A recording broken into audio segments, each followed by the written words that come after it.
Nous sommes dimanche et le grain est posé. Le grain pas pour parler de n'importe quoi, mais plutôt pour parler d'entrepreneuriat. Donc chaque dimanche, retrouvez-nous sur notre chaîne YouTube dans notre émission Le grain des entrepreneurs. Je ne serai pas seul, comme d'habitude, je serai accompagné par mon co-animateur Ablaï Konaté. Konaté, bonjour. Bonjour Sio, comment ça va? Bien, merci. Super. Et aujourd'hui, pour vous parler d'entrepreneuriat, nous avons invité une personne exceptionnelle qui fait un travail exceptionnel aussi. Il s'agit de Madame Fatmata Youchaou Traoré.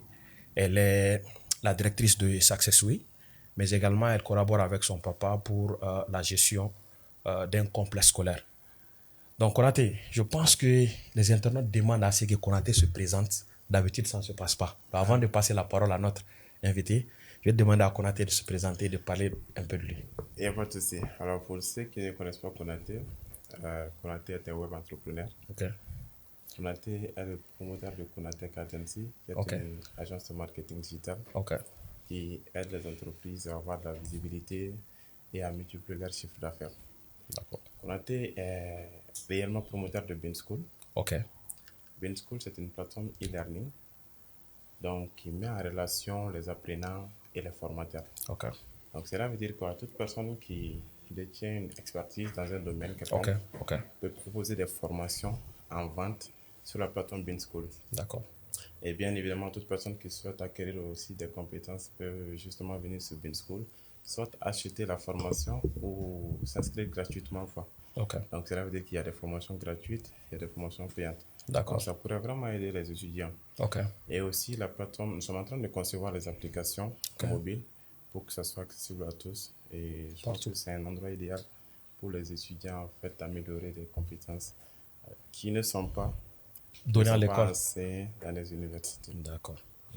Merci beaucoup, Konaté. C'est ça. Alors, je reviens rapidement vers notre invité. Madame Fatmata, bonsoir. Bonjour, J'espère que vous allez bien. je vais très Alors, bien. c'est vrai qu'en Afrique, on a l'habitude de dire que Moro Yereda. Mais moi, je vais préférer que Fatmata nous parle d'elle. C'est ça. Qui est-ce qu'elle est, son parcours scolaire, son parcours professionnel jusqu'à sa CSWI. Et ensuite, on rentre dans le vif du sujet. Alors, je suis Fatoumata Youcha Traoré, la promotrice de Successway. Déjà, je regarde ici ou je vous... Comme vous voulez. Alors, je suis la promotrice de Successway Mali. Et Successway, c'est une entreprise de placement universitaire Ok. et d'insertion professionnelle. L'objectif, c'était d'orienter les étudiants déjà vers un meilleur choix de filière d'études à l'université. Ok. Parce qu'une filière ratée peut empiétiner ton futur. Non. Donc, on s'est dit qu'on va d'abord les orienter sur un bon choix de filière d'études en fonction de leur profil. Ok. Deuxièmement, le profil professionnel aussi, il est très important parce que la filière que tu vas étudier à l'université, naturellement, tu veux exercer dans ce domaine. Exactement. Et souvent, il y a un contraste de personnalité et de filière d'enseignement. Certaines personnes, par exemple, peuvent se dire qu'ils sont détenteurs d'un diplôme en commerce international, mais ils n'ont pas la personnalité qu'il faut. C'est-à-dire, ils peuvent être timides, ils ne sont pas à l'aise avec les gens. Et pour avoir un profil commercial, il y a tous ces aspects à prendre en compte. Absolument. Donc, c'est là où on s'est dit qu'on va combiner tout cela au travail de l'entreprise. Et aussi, la majeure partie des parents maliens préfèrent opter pour les études à l'étranger après l'obtention du baccalauréat. Euh, Cela ne veut pas dire que nous n'avons pas de bonnes universités ici. On a de très bonnes universités au Mali actuellement, mais les études à l'étranger, ce n'est pas que le diplôme, c'est aussi une formation parallèle qui vient. Et on s'est dit qu'on va faciliter tout ce processus, rentrer en contact avec les universités partenaires. Ok. Et voilà, c'est comme ça qu'on a commencé Successway avec mon initiative en août 2018. Ok. Et cette année, ça me fera 7 ans dans le domaine. D'accord. Super. Merci beaucoup. J'ai demandé aussi à voir un peu le profil de formation, tout ça, les débuts avant, ou bien vous avez directement entamé avec Non. l'entrepreneuriat. Alors, je suis détentrice d'un diplôme de bachelor en business administration. Ok. Après mes études au Mali, j'avais fait un programme d'échange aux États-Unis. Ok. J'ai fait une année au Texas. Après, je suis revenue au Mali faire le bac. Ok. Après le baccalauréat, je suis allée en Turquie pour mon diplôme universitaire de 4 ans. D'accord. Et après cela, je suis retournée au Mali. Quand je suis venue, j'ai un peu travaillé avec mon père D'accord. pendant 2 mois pour me dire que je ne veux pas réellement avoir affaire avec les affaires de la famille. Donc, ce n'était pas une option pour moi. J'ai quitté. Après, je suis allée travailler dans une ONG. J'ai fait 3, 4 mois. Ça ne me convenait pas. Je ne me retrouvais pas dans le monde du salarial. J'ai ensuite démissionné, entamé plusieurs projets qui n'ont pas marché. 3, 4, ça ne marchait pas. Donc après, je me suis assise, bon, je me suis dit que je vais me lancer dans quelque chose qui me correspond. Et c'est en ce moment que je me suis dit que j'ai un don pour tout ce qui est orientation académique. Et je me sentais à l'aise dans ça. Donc voilà, j'ai travaillé sur le projet Successway et finalement, c'est ça qui a donné. C'est ça. D'accord. Konaté, avant de te passer la parole, je pense qu'on va faire un petit rappel. Nous sommes au grain et les internautes nous ont déjà laissé quelques commentaires nous disant de parler plus Bambara. Ah ouais, Donc je pense qu'on a échangé, tu le sais déjà, bien sûr, oui. et on a décidé en fait d'accepter leurs propositions, mais de façon partielle.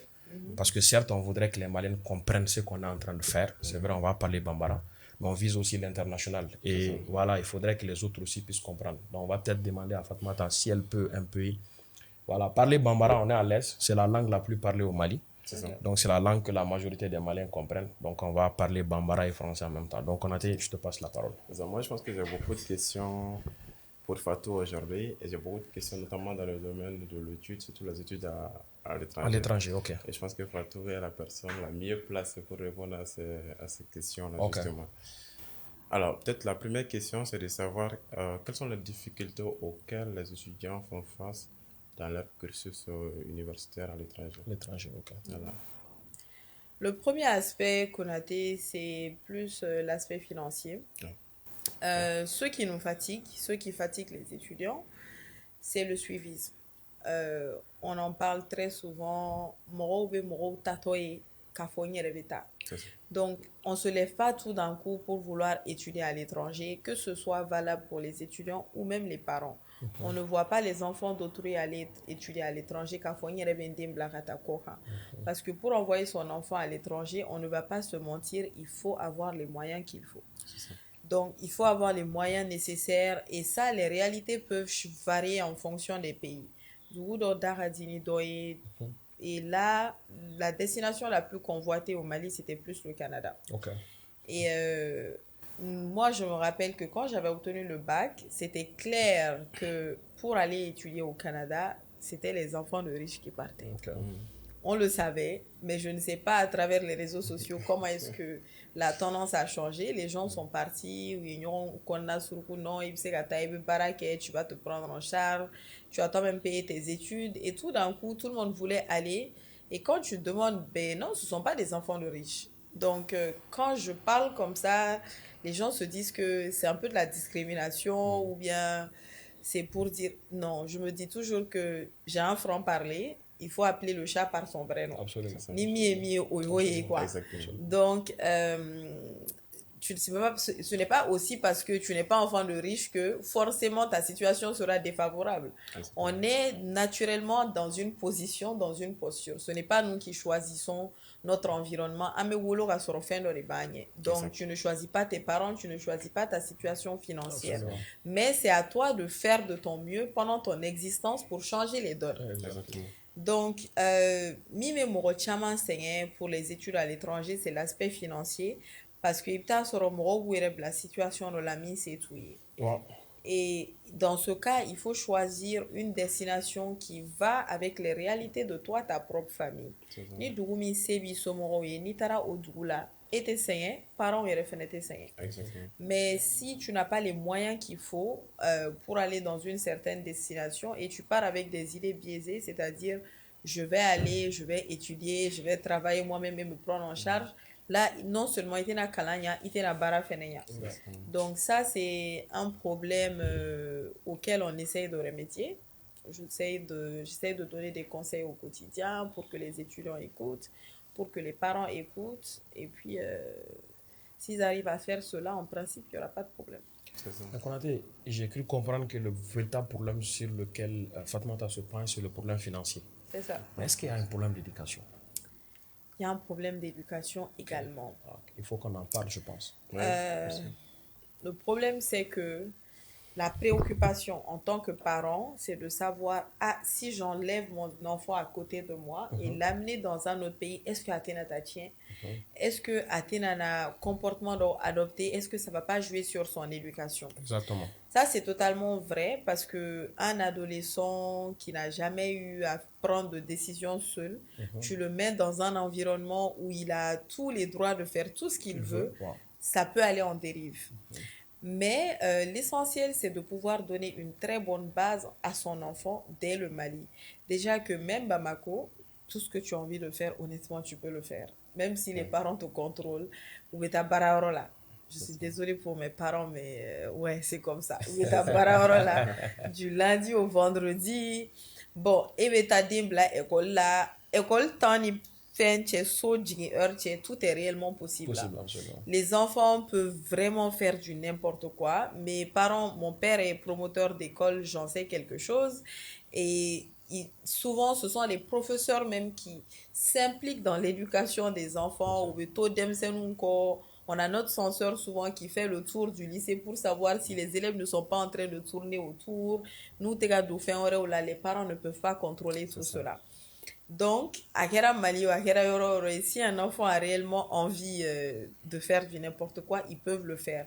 Mais l'essentiel pour les parents, c'est de bien communiquer avec son enfant et de leur inculquer de très bonnes valeurs depuis le Mali. Parce que ni des consciences sous là, haina tarakoka, arachala fait, Athéna n'a basculé à ta côté là réellement parce que tu te rappelles de ce qu'on t'a dit, tu te rappelles des valeurs qu'on t'a enseignées depuis le Mali. Donc, moi, je pense que ça, c'est très, très important de le faire. C'est vrai, c'est très important parce qu'en fait, moi aussi, j'ai expérimenté cela. En fait, j'ai fait mes études à l'étranger également, donc je voyais un peu les choses.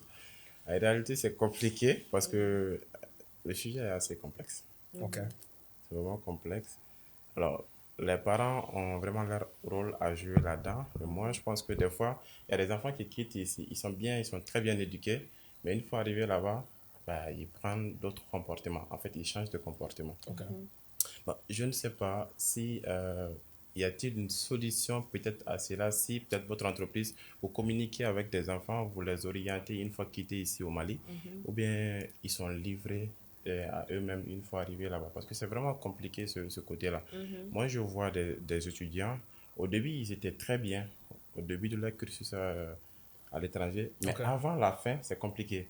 Dore va foko o betara diplôme na c'est-à-dire mon DME segi idée ne veut être diplômé finalement quoi, donc au final le diplôme sera mais ni DME si donc ta kunti nyana bo alors que la plupart taillé mon faut tu es là-bas bien sûr al ni be anok ma de be siran certes be se ka kojugu ke ni parent te ano mais yi on ba don na bola barkero la be se ka boko do klama mais ni be non ini parent te nyoy faut des mois et des mois. Donc, se ka kojugu caman kɛ ka sɔrɔ olu tɛ mun kalama donc n'a dun ye san ninnu tɛmɛ ça va a bɛ se ka nuire i ka école kan. Alors, est-ce qu'il y a une solution à cela? Peut-être qu'à ce nous la orienter nos bénons. Alors, en effet, on avait réellement pensé à ce problème aussi, car dans l'idée qu'est-ce qu'on peut faire pour se rassurer que et les parents ont les nouvelles et nous-mêmes nous avons des nouvelles. Ce qu'on arrive à faire d'ailleurs, c'est que au moins une fois par an, on est présent dans toutes nos destinations.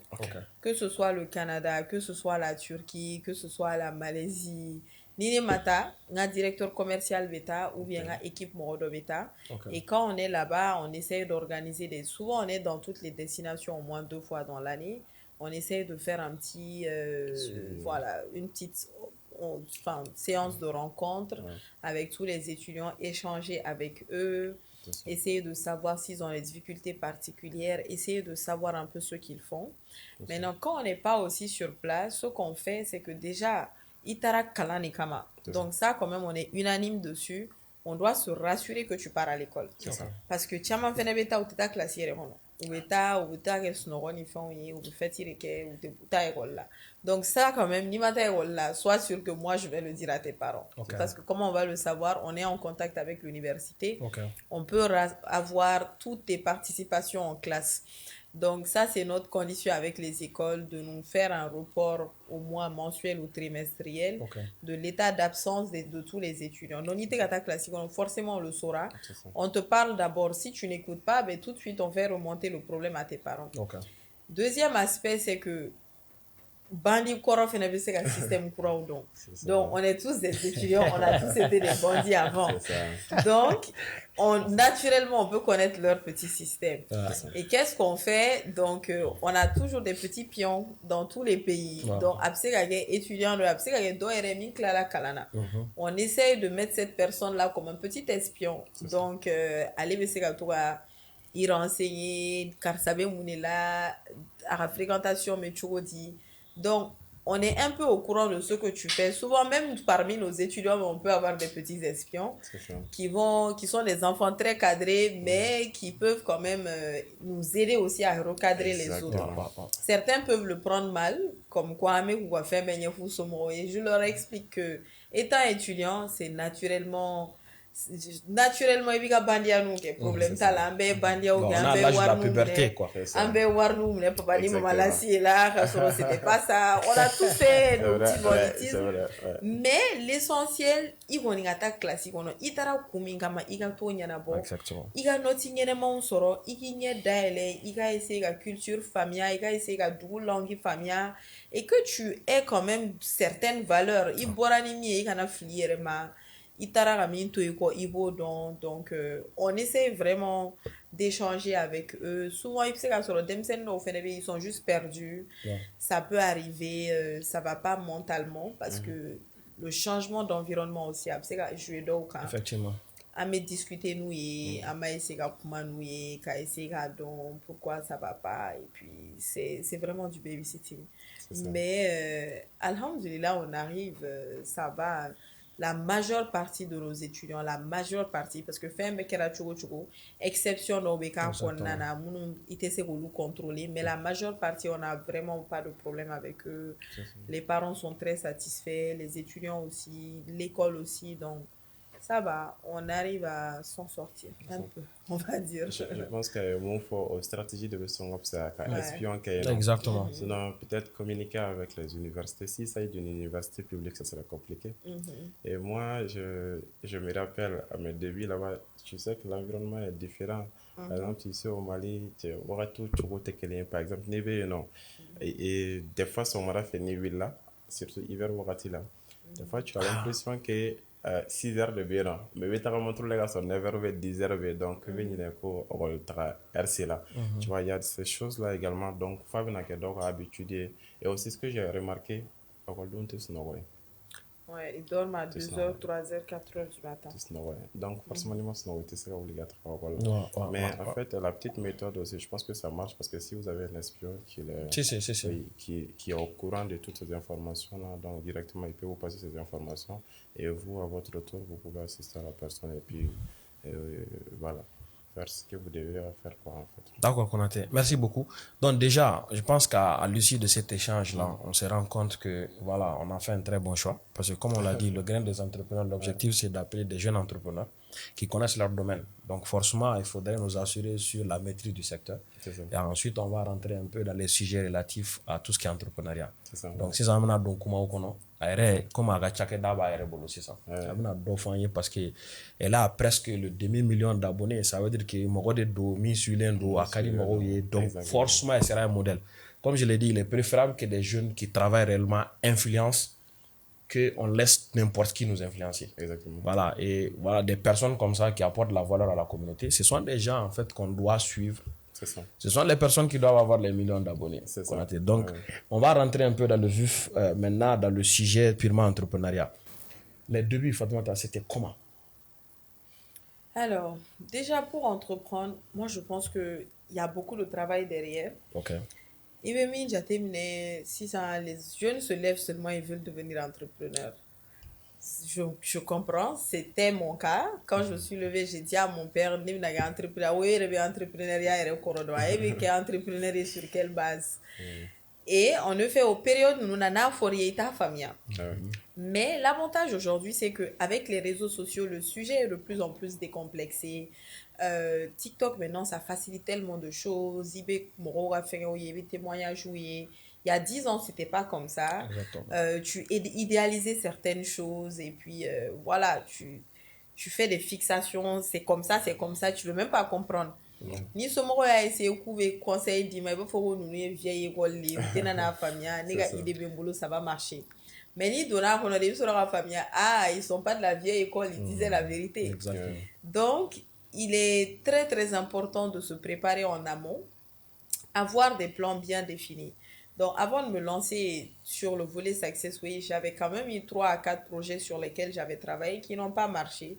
Et naturellement, j'ai appris de mes erreurs. Je me suis dit que bon, je faisais trop de fixation sur certains détails qui n'étaient pas importants au final.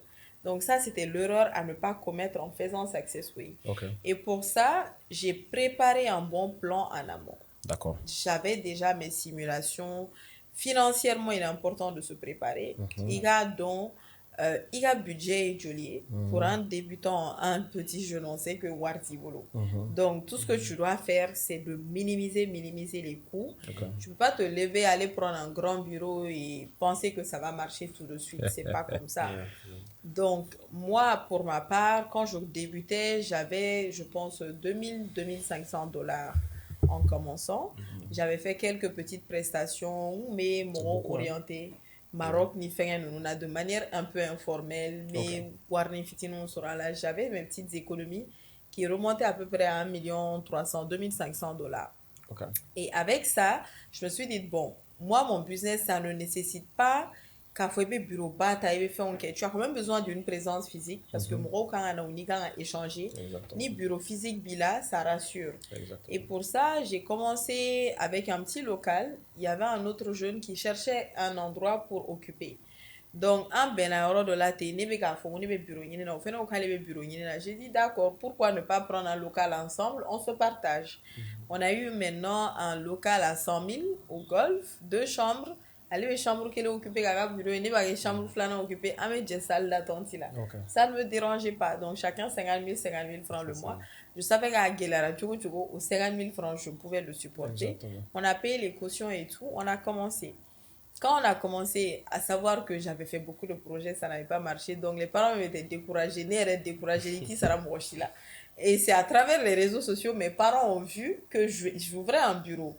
Donc, mon père m'a dit, mais ni balaye ka fɛn dɔ bila n ko non explication tɛ ni mɔgɔ cɛ a ye dugawu kɛ dɔrɔn a banna parce que dɔw de bɛna fɛn dɔ expliquer o tɛ ɲɛnabɔ dɔw de bɛ wuli c'est toi qui as un nouveau projet o tɛ ɲɛnabɔ donc finalement tu as même peur d'expliquer les choses encore n'a ma marché a kana kɛ ko wɛrɛ ye et j'ai pris vraiment de manière très très minime un petit bureau les 2 chaises imprimante tout au plus à côté de mes 700 000 francs pour aménager vite fait.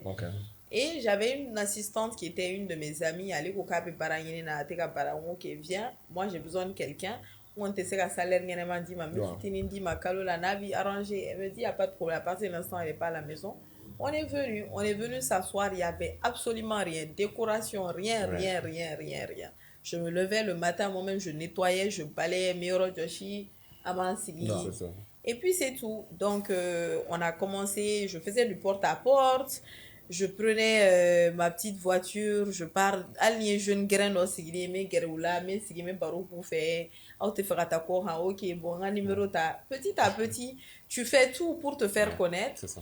On a commencé à avoir les premiers clients et ça faisait partie de mes simulations d'avant. J'avais fait mes analyses. Je me disais qu'à Kerachoro, au moins, je peux avoir 10 étudiants par an. Et si j'ai 10 étudiants la première année, je vais continuer. Si je n'ai pas 10 étudiants la première année, je vais fermer. J'étais unanime sur ça. Et je savais qu'avec les 10 étudiants, ça pouvait m'aider à couvrir mes charges et avancer. Nisra Wosoro, c'est que ça m'aide à 20 étudiants. Ainsi de suite. Et je me suis levée comme ça, j'ai fait mon marketing, je me suis battue, je travaillais H24. J'essayais de prendre souvent, choper souvent la carte de crédit de mon père pour booster mon compte Facebook. Quand c'est que vini no soro n'a bora halama avec m'a donné après abattre non. Tout ça pour avoir de la visibilité. Et après maintenant, en 6 mois, on a pu avoir les 10 étudiants. En 6 mois seulement. Et moi, mon plan, c'était d'aller jusqu'à 1 année pour les 10 étudiants. Donc, en 6 mois, ça s'est très bien passé. Les premiers clients qui sont venus, je me rappelle de mon tout premier client qui est rentré. Tu es sûr que c'est toi-même qui vas gérer ça? J'ai dit oui, j'avais que 22 ans. Et toi-même, j'ai dit oui. Et tellement j'avais même peur qu'à Freda, j'en suis un dossier au dit. Là, des visas sur avec Warisara. Et il a donné les dossiers, l'enfant a obtenu le visa, et puis il était content d'aller et lui, il a fait notre voilà, marketing, c'était du bouche à oreille. Et petit à petit, on a commencé à voir les clients. Et donc, le début, c'était pas réellement difficile pour moi parce que c'est un domaine que j'avais beaucoup maîtrisé avant de m'y mettre. Et je savais que mon n'a pas fait un problème au Kuma, c'était de savoir arnaquer ni fɛnw mais mal la kojugu a ti ka wari ti dɔ ma a bɛ tunu ni ka wari ye donc les gens avaient juste besoin de quelqu'un de confiant il veut se qu'il y a confiance dans mɔgɔ min kan et puis c'est bon. Donc ça s'est très bien passé alhamdulillah. La première année pas de difficulté jusqu'à la deuxième année aussi très bien, très bon résultat. Et ça c'était en août 2018 on a ouvert et c'est à partir de septembre 2019 on a commencé à avoir des problèmes parce que Covid nana. Et en ce moment, le marché principal, c'était la Chine. J'envoyais beaucoup d'étudiants en Chine. J'avais de très bonnes offres pour la Chine. Et puis, genre, de nulle part, Covid nana. Et quand Covid est venu, c'était clair qu'on ne pouvait plus avancer. Destination fermée. Et moi, mon business model, c'était autour de la mobilité à l'étranger. Or, ni frontière, donc naturellement, le business, il est mort. Ça. Et on a fait faillite. Ça, sans langue de bois, il n'y avait presque rien. Warming me compte qu'on a un salaire ou Sarah, j'ai libéré tous mes employés. Quand indemnité au Sarawi ou Gataso, j'ai payé 6 mois pour le bureau à fermer Gatansikiso parce que il était à Fouchikéblé. Les clients qui n'avaient pas pu voyager pour avoir rembourser et là c'était à 0 francs le compte. Et ça au contraire j'en ai tiré beaucoup de leçons parce que je me suis dit que le business il y a des failles et l'échec souvent c'est très important parce que ça te permet de mieux reculer pour bien avancer. Et là je me suis dit bon j'avais pas prévu ces éventualités là, j'avais prévu quand même mais on savait pas que le phénomène naturel de Bességana comme Covid, on n'avait jamais connu ça à notre temps. Et c'est là, j'ai appris beaucoup de choses. En 2020, on a réouvert quand Covid a commencé à diminuer. Et alhamdulillah, aujourd'hui, on fait, je pense, 200, 250, 300 étudiants à l'année. C'est super. Alors pour le l'objectif, c'était 10 étudiants. C'est vraiment incroyable. Vraiment un très beau parcours déjà. Et peut-être j'ai une question à ce niveau. N'est-ce pas que tu as lancé quelques business avant de commencer Successway? Donc, qui ont des petits, je sais qu'on va dire comme ça. Mais est-ce qu'il y a-t-il des leçons que tu as tirées en fait de ces petits échecs-là qui t'ont aidé surtout dans le lancement de Successway? Parce que Successway a été lancé automatiquement, ça a pris quoi. Alors que les autres là, ça n'a pas marché. Y a-t-il quelque chose qui a changé, que tu as compris, qui t'a permis en fait de faire décoller Successway? Oui. Ton business doit s'aligner avec ta personnalité. C'est ça. C'est très important. On ne peut pas vouloir se lever, être transporteur. C'est le transport qui était ma passion. Camion, tous les jours, camion. J'étais passionnée par les camions. Je ne sais pas pourquoi. Donc, je me voyais devenir un grand transporteur et tout. Mais je ne savais pas que ce n'était pas quelque chose qui me correspondait. Discuter avec des chauffeurs, discuter avec... C'était pas mon environnement. Moi, quand même, je savais qu'il y avait l'argent dedans, mais je savais pas comment. Et ça, c'est un gros problème. What est le domaine Bella en réalité? Exactement. Dans tout domaine, il y a de l'argent. Mais ça dépend de qui est en train d'exécuter le projet en question. Exactement. C'est comme si moi, dans mon domaine aujourd'hui, les gens peuvent se lever. Ah, elle a réussi, elle a fait ci, ça. Tu te lèves, tu pars ouvrir une agence. C'est là que tu vas comprendre que c'est pas comme ça que François a réussi dedans. Beaucoup de personnes ont ouvert d'ailleurs, mais après ça a fermé. Parce que ça ne matche pas avec leur personnalité Et forcément, tu ne sais pas ce que moi, j'ai dû faire en amont pour arriver à ce niveau. Exact. Donc, moi, mes erreurs pendant que je faisais ces projets-là, c'est que je me levais, je pensais qu'il y avait de l'argent, mais je ne savais pas qu'il y avait des choses qui vont avec. C'est ça. Et là, quand je me suis lancée dedans, je ne maîtrisais absolument rien. Ouais. Je n'avais pas de compétences sur ça, ça n'allait pas avec ma personnalité. Même l'environnement ne me correspondait pas. Or, en termes de travail, tu dois pouvoir te lever tous les jours pour faire quelque chose qui te plaît. Exactement. Tant que il y a un domaine, tu n'es pas passionné par ça, il t'essaie à avancer. Et Rebe tu es... Voilà, tu n'as rien à faire parce que tu n'es même pas passionné par ton domaine. Et Donna la drone warbala. Bon, or l'entrepreneuriat, on sait que c'est des hauts et des bas. Exactement. Donc, ni wartega soro période, comment tu vas faire? Tu peux pas avancer. Tu peux pas. Et ça, c'est quelque chose que j'ai appris pendant ces échecs-là, qui m'ont aidé à bien mûrir le projet de Success. Pour résumer, je comprends que Fatou veut dire qu'il faut être passionné par son domaine. Par son domaine. Ouais. Donc forcément, il faut être prêt à travailler gratuitement dans ton domaine. C'est ça. Mais quand tu te lances parce qu'il y a de l'argent dedans, dans un certain moment, forcément, ni difficulté tu vas laisser. C'est ça. D'accord, merci beaucoup Fatou. Moi, Konaté, aujourd'hui, je suis beaucoup silencieux parce que sincèrement, ce qu'elle dit est très intéressant. Vraiment, et je vais pas lésiner sur les mots, hein, sincèrement. Ouais. On a besoin de ce type de jeunes dans notre environnement parce qu'on est en train d'avoir un environnement qui est très réfractaire à l'excellence. Malheureusement, c'est une réalité au Mali. Ça fait que les Morobeka, comme l'Angolo, voilà, espérant que voilà, ils vont s'assurer de leur médiocrité, être à l'aise avec ça, alors qu'il faut qu'on quitte ce débat-là. C'est comme souvent, je vois sur les réseaux sociaux, alors qu'ils dorment sur des bétons de 10 tonnes de béton. Sans continuer sinistre là, comment tu dors sous 10 tonnes de béton? C'est compliqué. Donc, voilà, merci beaucoup Fatou. Alors, on va essayer de parler un peu technique. On a compris le parcours, il est bon. Et dans le parcours, moi, j'ai retenu beaucoup de choses. Je vais citer quelques éléments parce que je pense que c'est ce qui intéresse plus les internautes. Au tout début, elle a parlé d'abord de plans et d'objectifs. Elle avait un objectif d'atteindre 10 étudiants. C'est très important. Beaucoup de jeunes se lancent sans objectif. Exactement. Et secondo, elle avait un plan. Ça veut dire qu'elle avait sa méthode qui lui permettait d'atteindre cet objectif-là. Est-ce que les jeunes ont des plans? Est-ce qu'il y a un plan Bouboulou? Ça va? Secondo, elle a parlé de la famille. Moi, personnellement, qui vous parle, je suis le Benjamin de ma maman. Et je sais ce que ça fait de vouloir casser les codes, en fait. Ne pas faire comme tous les aînés. Aujourd'hui, à présent, je peux dire qu'il y a encore des gens de la famille qui ne comprennent pas ou ne savent même pas exactement ce que je fais de façon concrète. À part, ils me voient sur les réseaux sociaux, j'ai publié un livre, etc. C'est tout. Hein. Donc, ça fait qu'il faut accepter que ce changement influe négativement sur la perception de la famille. Mais c'est à toi de prendre du dessus, en fait, sur la situation. Et en prenant le dessus, tu vois, sans donner des explications, leur dire, priez pour moi seulement. Je sais dans quoi je suis. Je sais que le jour, ça va prendre là. Hein? Vous serez fiers de dire, ah, c'est ma fille. Hein? C'est mon enfant, c'est ma soeur, etc. Donc, le côté social, il faut savoir le gérer. Et pour cela, il faut vraiment avoir quelque chose dans le cerveau. Parce que c'est pas tout le monde qui peut résister à la famille. Hein. Et comme j'ai l'habitude de dire ta famille peut te détruire par amour. Je répète, pas par haine, par amour. Parce que l'instinct protecteur peut amener à ce que, par peur, parce qu'ils pensent que la chose est très compliquée, c'est pas, tu vas souffrir, tu vas avoir des ennemis, ils vont t'écarter en fait de ta voie et malheureusement te détruire. Donc il faut vraiment se préparer mentalement à tous ces éléments-là. Et secondo, elle a parlé d'un élément très important, c'est l'échec. C'est-à-dire que, comme j'ai l'habitude de dire, l'échec c'est la norme. En entrepreneuriat, c'est échouer qui est la norme en fait. C'est la réussite qui est l'exception. C'est pour ça qu'on brille plus quand on arrive à réussir dans quelque chose.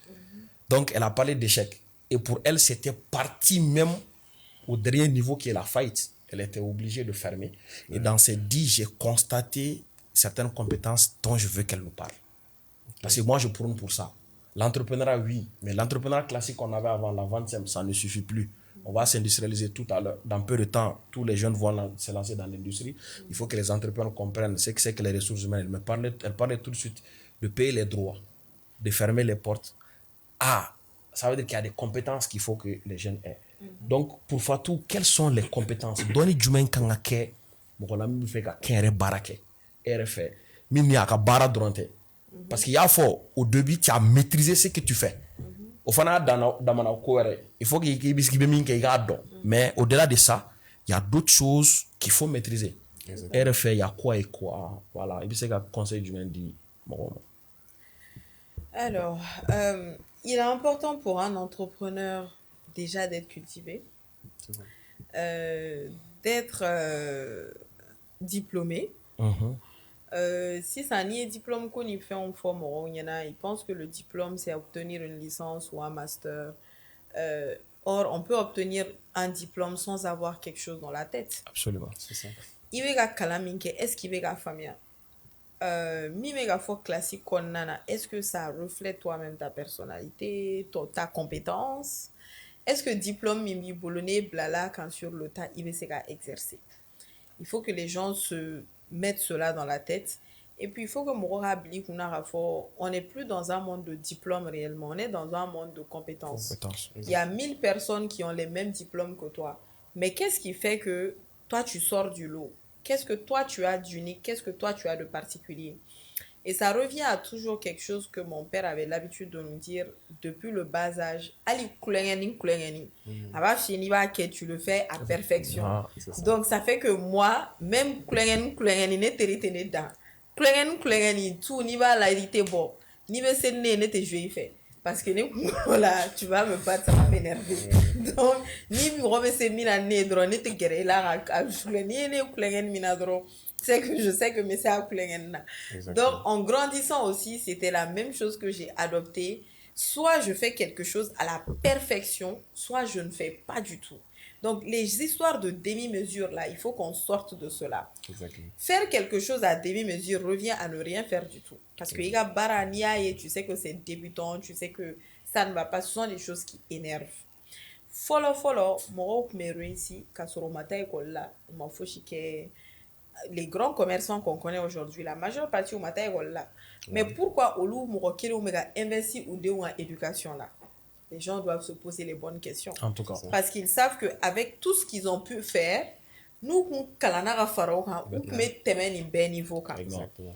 Garciga à la taille, wari à la taille. Ça, on n'en disconvient pas. Quelqu'un peut passer toute sa vie à travailler, mais niveau sous d'obéito soro. Oui, à la raquette. Mais il faut d'abord tenter et se surpasser avant de parler de destin. Exactement. Donc, l'éducation, c'est très, très important parce que toi-même étant entrepreneur, toi-même, tu peux même pas soutenir le regard de tes employés.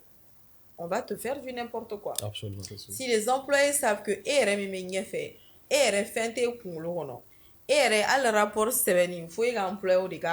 on ne peut pas te respecter. Mais quand on sait que c'est là,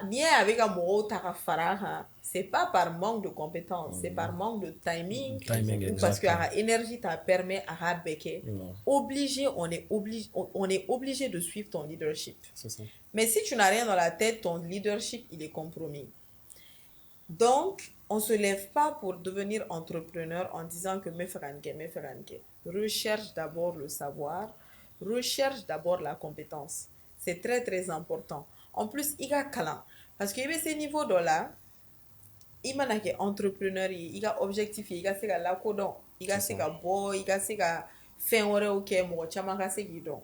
Pour toi-même, on t'envoie dans un débat, toi, tu es entrepreneur et c'est avec ça. Parce qu'il va très bien, comment nous met à fouet, Exactement. C'est frustrant, c'est gênant même de te mettre dans ce genre de posture. C'est gênant de pouvoir recevoir certaines personnes et ne même pas pouvoir avoir une vraie discussion avec eux. C'est gênant. Et on ne veut pas avoir ce genre de problème dans le futur.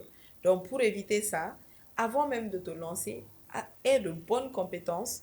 Travaille sur ta compétence en soi. Travaille sur ton éloquence. Travaille sur tes grammaires, fautes d'orthographe. Tout. C'est un package.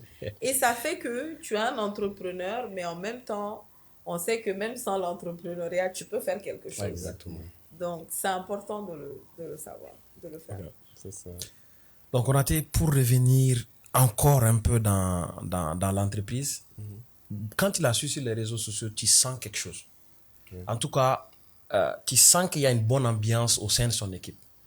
Maintenant, la bonne ambiance au sein de l'équipe, ça peut être du marketing. Mais généralement, si ce n'est pas vrai, ça ne va pas durer. Et pour elle, quand tu regardes, ça a beaucoup duré. Ça veut dire que il y a une partie de réalité dedans. Il y a quelque chose derrière. Ouais. Maintenant, moi, je veux savoir, parce qu'aujourd'hui, tout le monde se plaint au Mali, on a du mal à avoir des ressources humaines motivées, compétentes, capables de travailler. Comment elle se débrouille à maintenir la flamme au sein de cette équipe-là? Déjà, comment elle recrute? Et ensuite, après son recrutement, comment elle fait pour que les gens soient toujours au top, avec une bonne ambiance, la bonne énergie. Dynamique et Voilà, tout parce ça. que c'est important, hein, c'est important Très aussi. important d'ailleurs. Très important. Alors, tout ça revient encore une fois au leadership et la connaissance. Quand j'étais encore étudiante, j'ai fait un cursus en business administration. Ok, Et on a pris un cours qui s'appelle Entrepreneurship and Leadership, ok, qui fait que on nous donne des connaissances en tout ce qui est leadership d'équipe, en tout ce qui est comment entreprendre et quels sont les types d'entrepreneurs. Donc, pendant ce cours-là, on nous faisait faire des tests de personnalité qui Ok. déterminaient le type d'entrepreneur Ouais, que le tu peux profil. être, le type de leader que tu peux être. Donc, vous avez des leaders qui sont plus autocrates, des leaders qui sont plus conventionnels, ça dépend. Et moi, je savais d'emblée que je ne veux pas être le genre d'employé autocrate. Quand tu arrives, tout le monde a peur, tout le monde se redresse. Non, parce que mon environnement compte beaucoup sur ma performance. Moi, je ne peux pas travailler dans un environnement qui a un bad energy. Je ne peux pas. Ça limite déjà ma manière de réfléchir. ok. Donc, quand j'ai ouvert l'entreprise, à la base, c'était pas comme ça. J'avais des employés.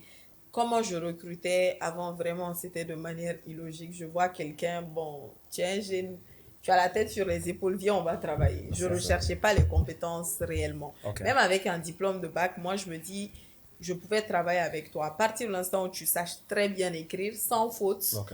ça me convient. Donc, j'ai recruté sur cette base, j'ai travaillé avec ma première équipe comme cela, mais il y avait des failles, il y avait des problèmes parce que majoritairement mes employés étaient des hommes. Et socialement, au Mali, on va dire que les hommes n'aiment pas se faire diriger par les dames. Absolument. Donc, ça ramenait un petit problème où soit ils veulent toujours plus, soit ils veulent remettre mon autorité en question parce que tout simplement, tu es une femme. C'est ça. Et donc, je suis quelqu'un de très, très, voilà, free avec mes employés. Je te montre ce que tu as à faire. On est dans une bonne ambiance. Mais à partir de l'instant où tu veux sortir de cela, là, je te montre que, ben non, c'est pas comme ça que ça marche. Ok. Donc, il y a eu un moment où je me suis levée un jour, j'ai mis tous mes employés à la porte. Je me suis dit, c'est bon, que tout le monde rentre, je vais travailler seul. Parce que c'est un domaine que déjà, personne ne peut me montrer. Si je suis là, tu viens, je suis la première personne à te former. Donc, tout ce que tu peux faire, c'est moi qui te l'ai appris. Donc, on ne va pas me faire de manque de respect parce que je suis une femme. Soit tu respectes le travail, soit tu pars. J'ai libéré tous mes employés, j'ai travaillé seule pendant au moins 3 semaines. Et pendant ces 3 semaines, j'ai fait d'autres recrutements. Et là, j'ai mis plus l'accent sur le recrutement des femmes. Ok. Parce que j'avais eu beaucoup de problèmes avec les hommes. Ah. Et donc, j'ai recruté certaines personnes. Et ça s'est bien passé. Au fur et à mesure, je rajoutais 1 ou 2 personnes en fonction du volume, en fonction du nombre de clients qu'on reçoit pour pouvoir gérer le flux. Ok. Et au départ, je suis très, très, très, très stricte avec mes employés.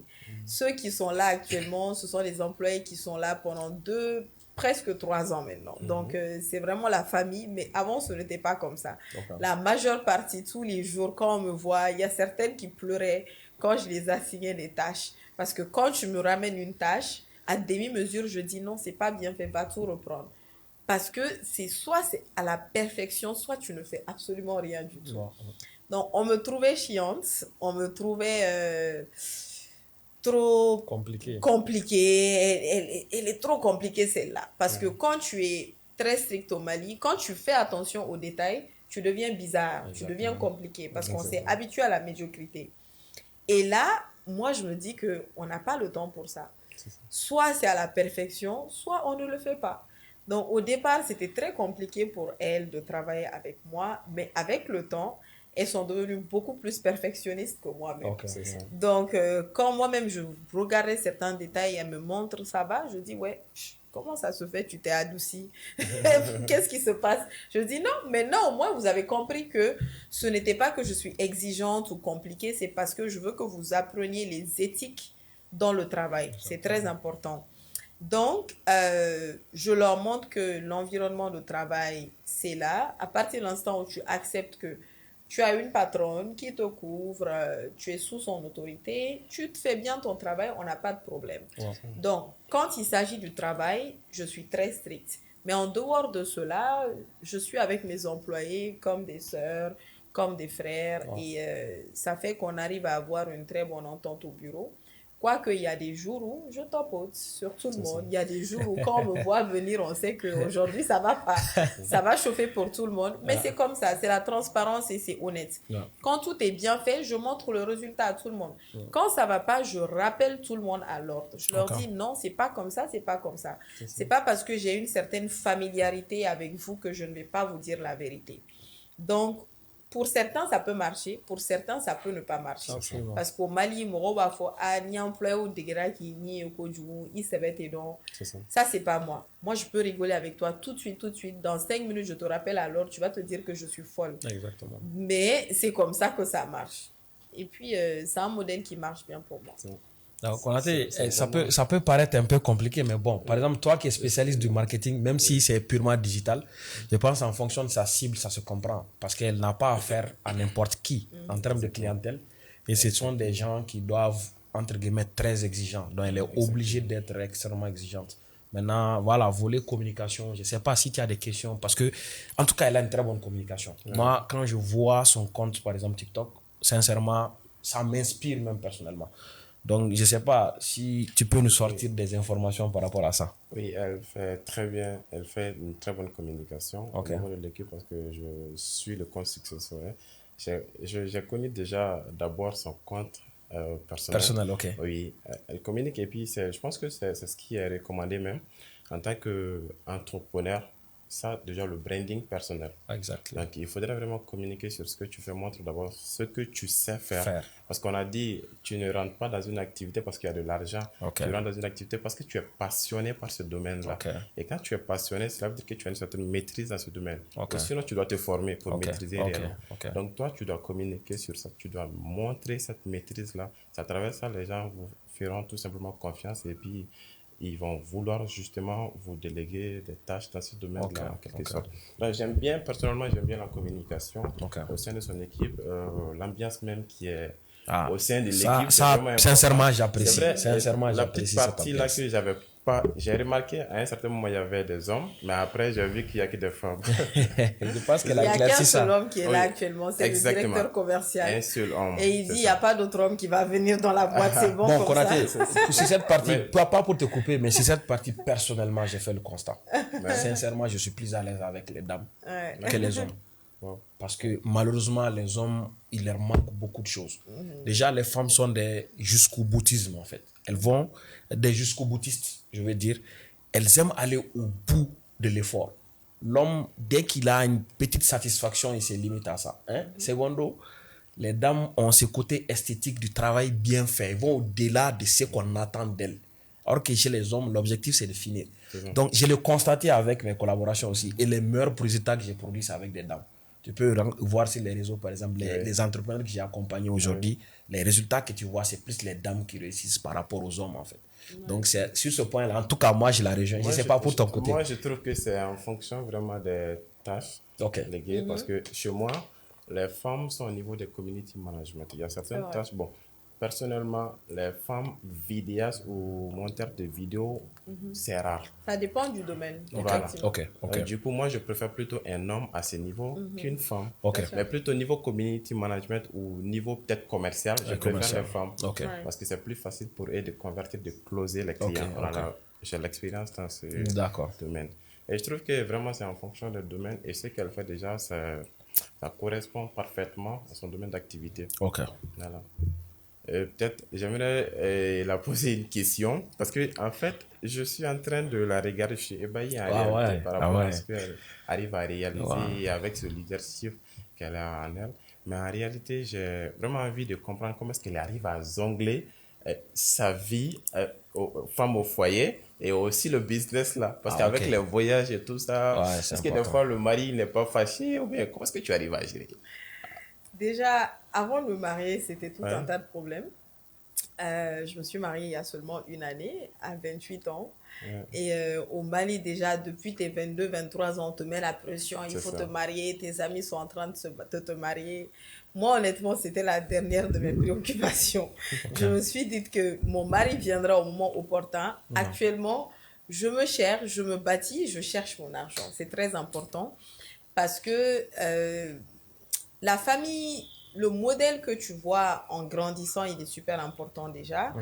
J'ai grandi avec des parents qui sont tous les deux entrepreneurs et toute notre vie, on a vu notre maman travailler. Toute notre vie, on a vu mon père et ma mère être en parfaite harmonie malgré leurs différentes occupations professionnelles. Donc, je n'ai pas grandi en voyant que la femme reste à la maison ou à force de trop chercher l'argent, tu vas pas avoir un bon partenaire. Je me suis dit que non. Si ma mère a pu avoir mon père, moi aussi, j'aurais pour moi. Donc, c'était ma philosophie. Je vais pas me presser. J'aurai la personne qu'il faut. Et donc, ma carrière était d'abord ma première préoccupation. Parce que je me dis, pour pouvoir déjà avoir une bonne entente avec mon mari, il me faut moi-même ma stabilité financière. Je suis quelqu'un qui aime le luxe, je suis quelqu'un qui aime voyager. Quand je voyage, c'est pas en économie, c'est en business. Donc, je vais pas dire à mon mari de me donner 4-5 millions chaque mois ou 2 mois. On va pas s'entendre. Donc, mieux, j'ai mon argent moi-même. Et puis, comme ça, quand il sera là, il peut me donner de l'argent, mais même si c'est pas beaucoup, je vais pas me plaindre. Donc, ça, c'était indispensable pour moi d'avoir cette stabilité financière d'abord. Et j'ai travaillé toute ma vie d'abord sur ça. Je me suis concentrée d'abord sur ma carrière. Donc, arrivé à un moment, pendant que le business marchait, en ce moment, j'ai commencé à réfléchir maintenant comment me caser, comment avoir un foyer. Et là, ça ne marchait pas parce que déjà, les hommes, on ne me parlait même pas. On se disait tout de suite que celle-là, ça fait peur. Si tu maries une femme comme ça, elle va te tuer. Donc, ça ne marchait même pas. Les gens, on ne me draguait même pas, honnêtement. On se disait que non, tout sauf celle-là. Les gens m'appréciaient, mais personne ne voulait de moi comme femme. Et je me suis dit que bon, c'est pas grave. Au moment opportun, ça viendra. Absolument. Et quand j'étais en mesure de me caser, j'ai juste prié, j'ai demandé à Dieu de me donner un bon partenaire. Et un bon partenaire, je voulais quelqu'un qui était très compréhensible parce que mon activité, ça me prend déjà beaucoup de temps et j'ai pas besoin de quelqu'un qui va me casser la tête. J'avais besoin d'un partenaire aussi qui comprenait que on peut bien être femme au foyer et entrepreneur à la fois. C'est pas parce que je suis entrepreneur que je serai exigeante à la maison. On n'a pas grandi avec cela. Comme j'ai dit, ma mère, elle travaillait, mais tout le temps. Avec mon père, on n'a jamais eu de problème. On les a jamais vus se disputer. Tout se passait très bien. Donc, c'est très erroné de penser que parce qu'une femme gère l'entreprise, elle sera forcément autoritaire à la maison.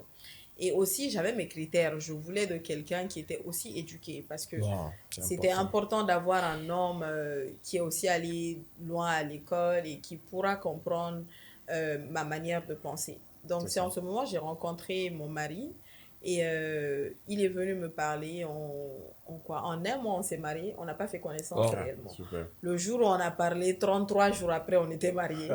Je ne savais pas que ça existait. Moi-même, le jour de mon mariage, je me dis, mais qu'est-ce que je suis en train de faire? Est-ce que tu connais cette personne? Mais c'était le choix idéal parce que il ne me fatigue pas, on se comprend, il travaille, je travaille et souvent, il est en voyage, je suis en voyage. Donc, chacun vague à ses occupations professionnelles. Lui, il est 10 000 fois plus occupé que moi-même. Donc, on n'a pas le temps de se chamailler sur ça. Et aussi, j'ai compris que je peux être femme d'affaires, c'est-à-dire j'ai mes employés, j'ai mon entreprise à gérer, mais avec mon mari, je ne dois pas avoir ce type de comportement. Donc, au bureau, j'ai une personnalité. À la maison, j'ai une deuxième personnalité. Là, je dois laisser le côté autoritaire, exigeante et tout à côté et puis écouter mon mari.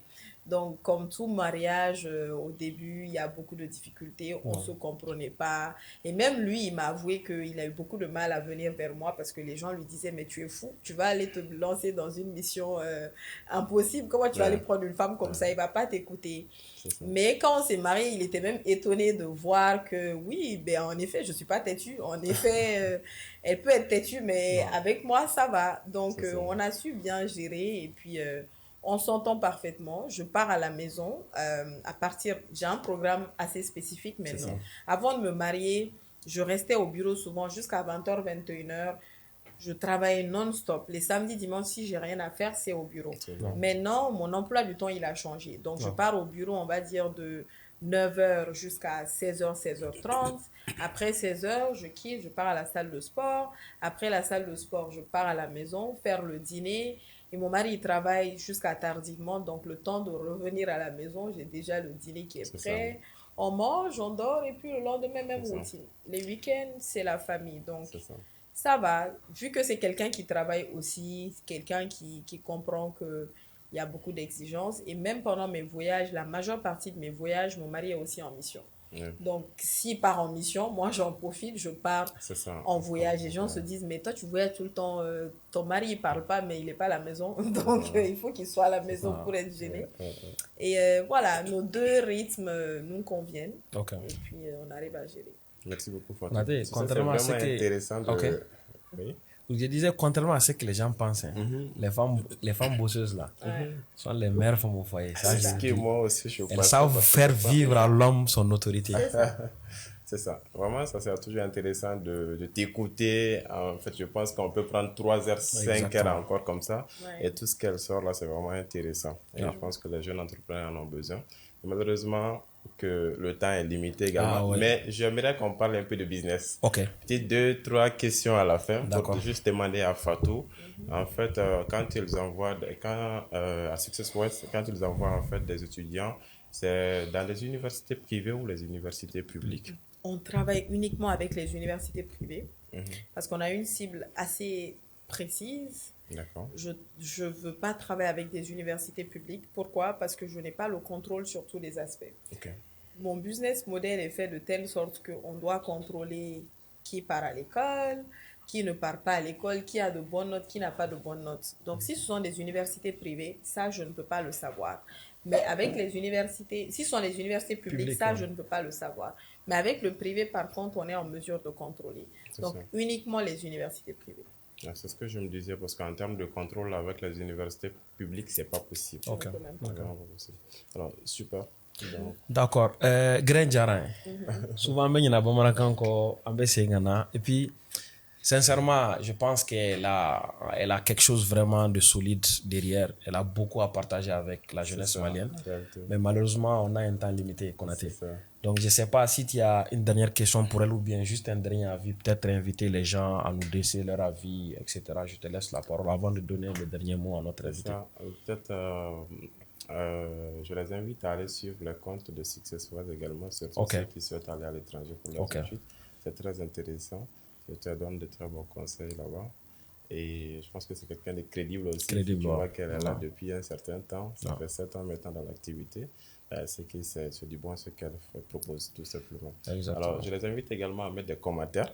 S'il y a des questions, comme d'habitude, ils peuvent justement mettre ces commentaires-là. Et de suivre également la chaîne Isiaka CEO sur YouTube. Voilà. Et aussi de nous dire l'entrepreneur qu'il souhaite voir en fait sur notre plateau pour le 4e épisode. Effectivement, ce que j'ai remarqué, c'est que les internautes ne nous proposent pas. Jusque-là, c'est nous qui sommes en train d'inviter des personnes. Donc, ils ont le pouvoir de nous obliger à amener quelqu'un qui souhaite voir. Donc, n'hésitez pas à nous laisser des commentaires avec les noms des personnes que vous souhaitez, des entrepreneurs qui vous inspirent, que vous souhaitez voir avec nous ici, avec lesquels on peut échanger, faire le grain. Partager réellement les non-dits de l'entrepreneuriat, de leur vie. Voilà. Donc, Fatoumata, le dernier mot, peut-être pour la jeunesse, peut-être pour les parents d'élèves, étudiants également. Voilà. Alors, comme dernier mot, je dirais que les jeunes doivent beaucoup s'investir dans leur éducation et beaucoup apprendre. Aujourd'hui, quelque chose qui est déplorable, c'est allez-y seulement sur TikTok, regardez le type d'écriture que les gens mettent. Ils ont tout mélangé. Ce sont généralement des personnes qui ont des licences, qui ont des masters, mais une seule phrase, tu ne peux même pas lire. Souvent, moi-même, je me demande, c'est moi qui ne comprends pas ou bien c'est comme ça qu'on écrit? Parce que finalement, ça te rend bête. Tu te dis, mais c'est comme ça qu'on écrit ou bien c'est comment? Donc, c'est inconcevable pour moi qu'on obtienne un diplôme de licence ou qu'on obtienne un diplôme de master et que tu ne puisses même pas rédiger 2-3 phrases sans faute. Aujourd'hui, avec le monde digital, il te suffit de mettre ta phrase sur Google pour corriger tes fautes. Exactement. Donc, on n'est pas obligé d'accepter la médiocrité. Écrire parce que j'ai envie d'écrire. Même un simple commentaire, va sur Google, tape, est-ce que c'est comme ça qu'on écrit un ou une? Le français, il est complexe. Le là, souvent, on ne sait pas. On dit un bic ou un stylo ou une stylo. Va taper.